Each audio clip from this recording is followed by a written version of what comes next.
These victory signs are just before the operation to take back ISIL's last stronghold in Iraq.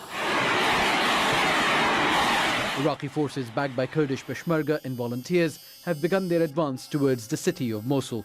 The time of victory has come, and hereby we announce the start of the offensive to retake the city of Mosul. We announce the start of the heroic operations to liberate you from the tyranny and the brutality of ISIL. Late at night, government helicopters dropped leaflets asking people to avoid ISIL locations and to assure them that civilians won't be targeted. Mosul's been under ISIL control for more than 2 years. Iraq's second largest city is strategic as it connects to Syria in the west and leads to Turkey in the north. And that's caused complications. The Iraqis, Kurds, Turks and Shia militias all agree that ISIL needs to be defeated. But the question of who goes in and what comes next has been divisive. The number of states and militias that are involved are perhaps too many to count. In addition to the militias, you have all sorts of states, including Turkey, that the Iraqi government does not want involved at all. They have no unity now, and the idea that they somehow could come together to deal with an incredibly vulnerable civilian population in Mosul to govern or to reconstruct that city, I'm very pessimistic about it.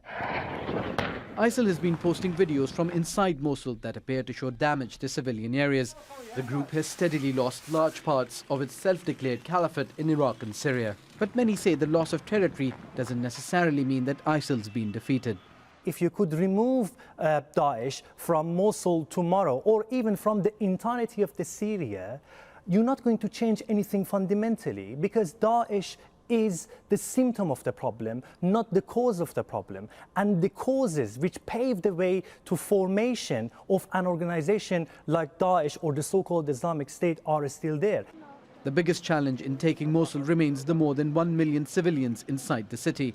Aid agencies have warned that the operation could represent the single largest and most complex humanitarian operation in the world this year. And as soldiers and air support concentrates on defeating ISIL, what happens to the people of Mosul would be crucial to win the war. Osama bin Javed, Al Jazeera.